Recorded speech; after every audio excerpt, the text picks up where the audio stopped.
Hi there, I'm Marty Owings and welcome to the channel. Today is a very exciting day because we get to take an early look at the brand new book, The Artist's Guide to Sketching by James Gurney and Thomas Kinkade. Now you may be saying to yourself, hang on Marty, wasn't there a book published in the early 80s by the same name? Well, yes, it was, and 43 years later in 2025, it's been re-released with many significant updates, including new content, high-res images, color, and additional insights for a whole new generation of artists. For me, the original book has been the source on field sketching for years. The problem is that I tell people about how awesome the book was, and it was near impossible to find. It's been out of print for years, and if you did find a copy, you were going to pay a hefty premium for it. Of course, there's copies still out there, and if you have the money, you can own a piece of history, but they are still very expensive. When I heard the news that James Gurney was going to reissue this updated version, I was overjoyed to say the least. Now, people who didn't have a chance or the financial means to own the original can pick up this awesome new updated version. I asked James if there was a particular sketch in the book that still resonated with him or that really stood out as he was creating the new book. You know, one that comes to mind is the one Tom did of the gas pump in gouache. I love that sketch, and Tom and I traded for it, so I have it on my wall all the time. And I love it because it sort of illustrates this idea to paint exactly what you see, but change it, give it feeling, give it a weird spin. In this case, he said he wanted to make it look like an alien or a robot coming to life, and he really achieved that without changing anything that he saw. The other one is the one I did of the antique airplane at the Smithsonian Air and Space Museum. That was really an amazing experience because I just started this wild idea, and all these teenage kids and younger kids came around me, and they looked out there at all the airplanes, and they had all these ideas for make that into the landing gear, make it a bicycle, make it a car. So it was like a collaborative exercise with complete strangers who were hanging out with me. Well, it's been 45 years since you and Tom hopped that first train. How do you think the passing of time has influenced your thoughts about that journey? Well, I suppose we all become archivists of our own lifetimes as you look back on things. And so I've been going through old journals and sketchbooks and discovering what an amazing couple of years that was when I was 21, 22, 23 years old. And we were launching the books. We didn't know where we were going.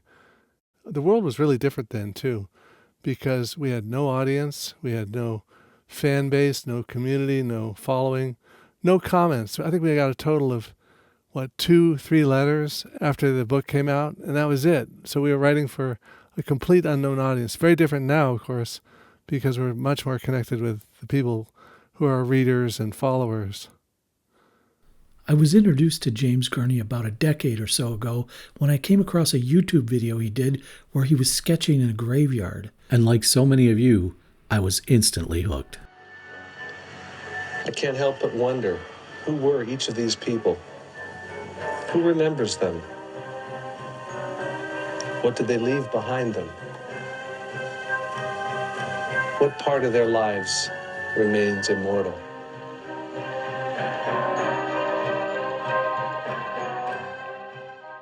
Some years later, my friend and I, Steve Mitchell from the Mind of Watercolors, had the privilege to interview Mr. Gurney, and it ranks up there with one of the best experiences of my art life. It was like being a kid who loved baseball interviewing Babe Ruth.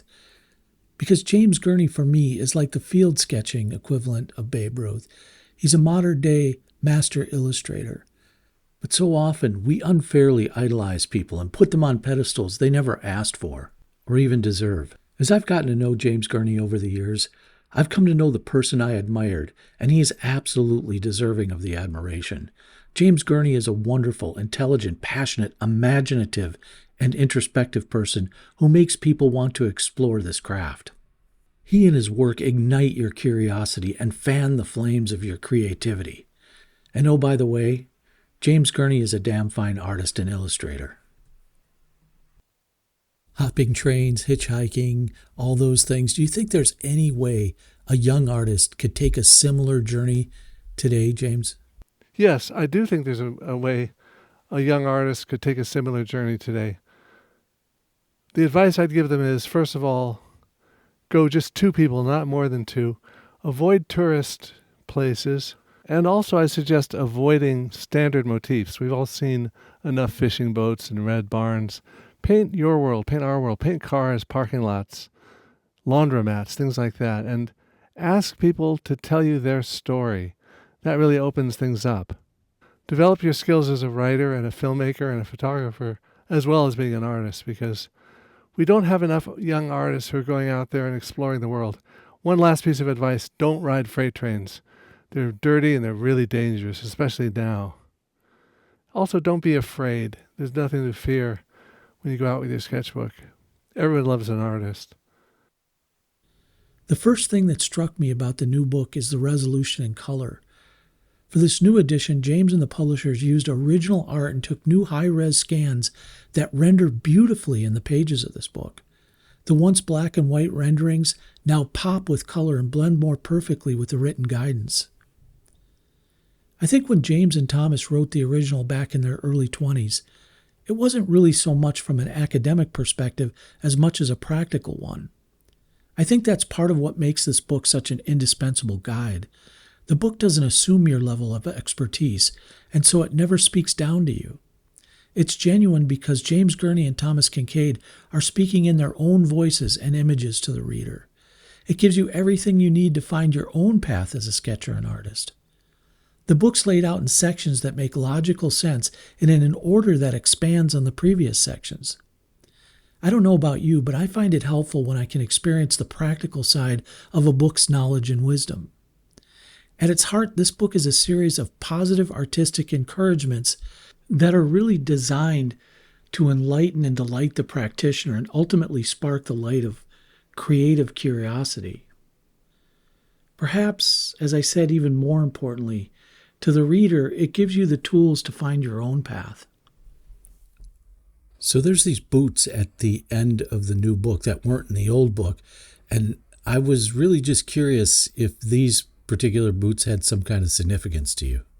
You're right, those old boots took me on many a hoist. A hoist is a sketching adventure, and many a long hike through the Sierra high country. But they're really just crappy old work boots. Tom wore cowboy boots and motorcycle boots.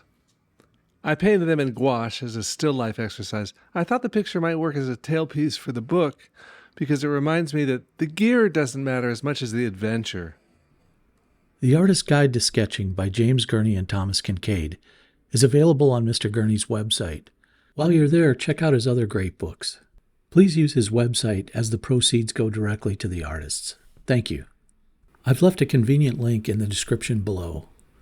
Thanks for tuning in. This has been Marty for owingsart.com.